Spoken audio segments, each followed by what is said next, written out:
So what about my practice? So in somatic experiencing, my sessions last 1 hour. And currently right now, we're doing it all online. So one of the questions I get about my practice is online SE valuable, and does it work? And so the answer to that is yes, it does. Because what we do as a practitioner, we get into the residence field, so to speak. Basically, my nervous system is teaching your nervous system how to regulate. It's called co-regulation. One of the things about my practice is integration is key.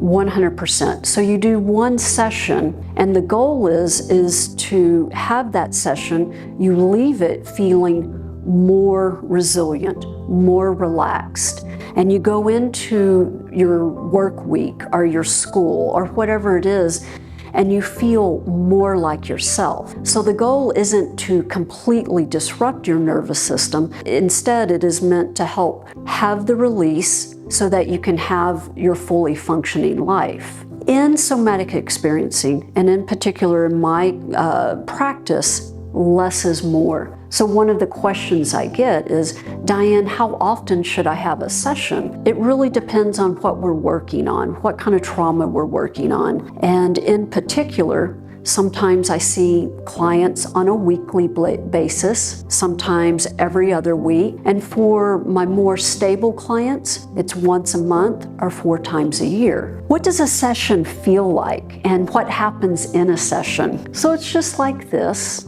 We sit down, you're sitting in your home or your office or even in your car, and I'm right here. And we open up by just beginning to notice the body. We do some grounding, like real grounding. We orient to our surroundings to realize that we're in the here and the now, and that we are safe.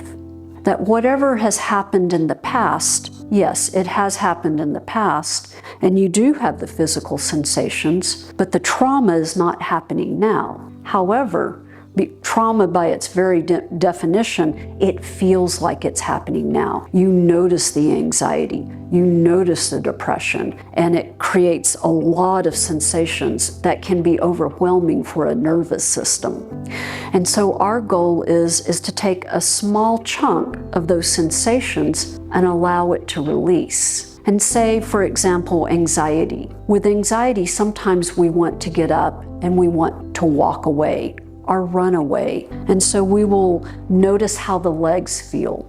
Or if there's a need for us to fight, to defend ourselves, we will notice that in a session. We will notice how coming out of the freeze response, which by the way is the highest activation, you may wonder why you become paralyzed and immobile in certain situations. And that is because all of that energy in your body causes you to and collapse. And what we want to do with the freeze response is help to bring that out gently, kind of like thawing out an ice cube. And again, these are oversimplifications of terms, but it is something that we do work with. So in my practice, my work is informed, obviously, by Peter Levine, who created somatic experiencing based on a lot of his research over time. My work is also informed by the polyvagal theory by Stephen Porges. The polyvagal theory is very fascinating. We have 12 cranial nerves. The 10th cranial nerve comes out through here, a little bit through here, and goes almost all the way to the sit bones. And it informs us of our environment. And so the polyvagal theory says with the vagus nerve, it allows us to look at another person and we want to tend and befriend. Are you safe? And if it isn't safe, immediately, like in nanoseconds, we determine, do we need to flee? Do we need to fight? Do a combination thereof? Or is the safest thing to freeze and to collapse until the threat is over? And then once the threat is over, then you're able to allow the body to have its say. to shake it out, to run away, to cry, to scream. But a lot of times, and this is what causes trauma, we're not able to have that completion. A lot of times we're having to move to the next survival state. And that's how trauma does get, stuck into the body.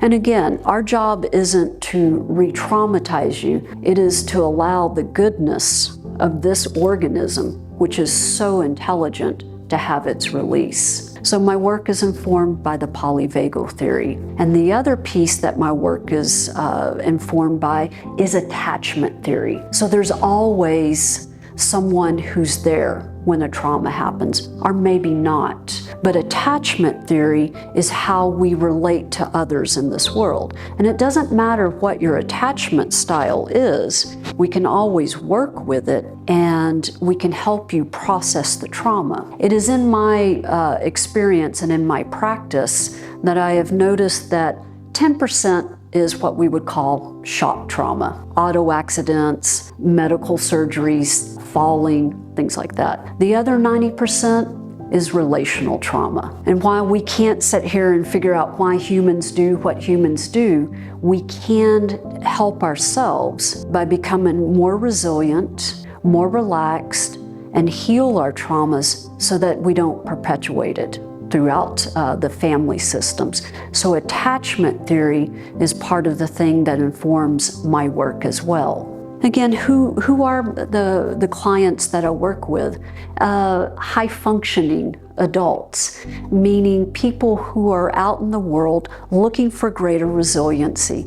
I also work a lot with the population who has crisis of meaning, because usually after trauma, there is a time where we sit back and wonder, why did this happen? What is going on? What does it mean in my life? And it brings up all of these questions about who we are as humans and what are we doing. And so through somatic experiencing and the attachment theory and the polyvagal theory, we're able to work with you as an individual client with what does it mean for you. Interestingly enough, trauma can be used as a spiritual path. I wouldn't recommend it, but usually the jewels that come out of trauma and our healing gives us a greater depth of life and understanding about who we are in this world. And that is one of the cornerstones of my practice. So again, what is SE? SE is a body-based modality meant to heal the effects of trauma, to bring you into the here and now. Because when we are in the here and now, and when we have a relaxed and resilient nervous system, we're curious. We're curious about our world. We're curious about other human beings. We're curious about why we are here and what it is we do.